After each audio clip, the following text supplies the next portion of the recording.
ओम अखंडमंडलाकारं व्याप्तं येन चराचरं तत्पदं दर्शितं येन तस्मै श्री गुरुवे नमः।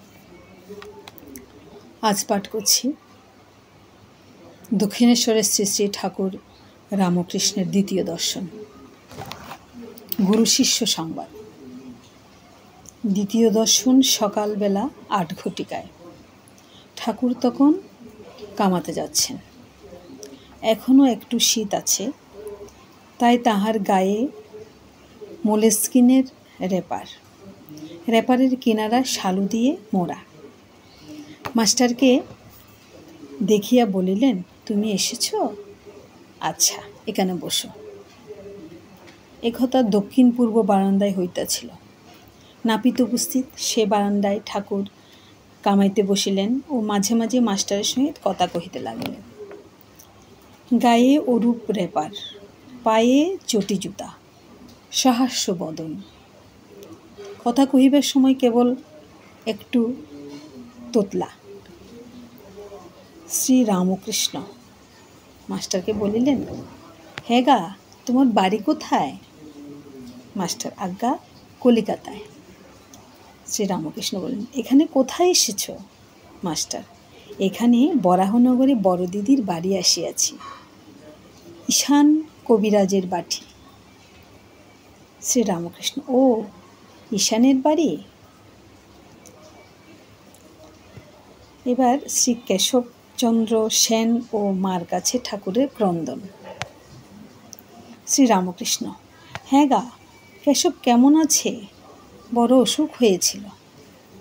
মাস্টার, আমিও শুনেছিলাম বটে, এখন বোধহয় ভালো আছেন। শ্রী রামকৃষ্ণ, আমি আবার কেশবের জন্য মার কাছে ডাব চিনি মেনেছিলুম। শেষ রাতে ঘুম ভেঙে যেত, আর মার কাছে কাঁদতুম, বলতুম, মা, কেশবের অসুখ ভালো করে দাও।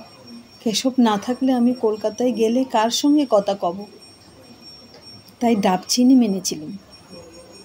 হ্যাঁ গা, কুক সাহেব নাকি একজন এসেছেন, সে নাকি লেকচার দিচ্ছে। আমাকে কেশব জাহাজে তুলে নিয়ে গেছিল, কুক সাহেবও ছিল। মাস্টার, আজ্ঞা, এরকম শুনেছিলাম বটে, কিন্তু আমি তার লেকচার শুনি নাই, আমি তার বিষয় বিশেষ জানি না। এখন গৃহস্থ এবং পিতার কর্তব্য বলছি। শ্রী রামকৃষ্ণ প্রতাপের ভাই এসেছিল। শ্রী রামকৃষ্ণ বলছেন, প্রতাপের ভাই এসেছিল, এখানে কয়েকদিন ছিল, কাজকর্ম নাই বলে আমি এখানে থাকব। শুনলাম মাগ ছেলে সব শ্বশুরবাড়িতে রেখেছে, অনেকগুলো ছেলেপিলে। আমি বকলুম, দেখি ছেলেপিলে হয়েছে, তাদের কি আবার ও পাড়ার লোক এসে খাওয়াবে দাওয়াবে, মানুষ করবে? লজ্জা করে না যে মাগ ছেলেদের আর একজন খাওয়াচ্ছে, আর তাদের শ্বশুরবাড়ি ফেলে রেখেছে? অনেক বললুম, আর কাজকর্ম কুচে নিতে বললুম, তবে এখান থেকে যেতে চাই। এখন দ্বিতীয় দর্শন, তৃতীয় পরিচ্ছেদে দ্বিতীয় দর্শন ঠাকুরের গুরু শিষ্য সংবাদ এবং গৃহস্থ এবং পিতার কর্তব্য সম্পর্কে যা বললেন তা পাঠ করলাম।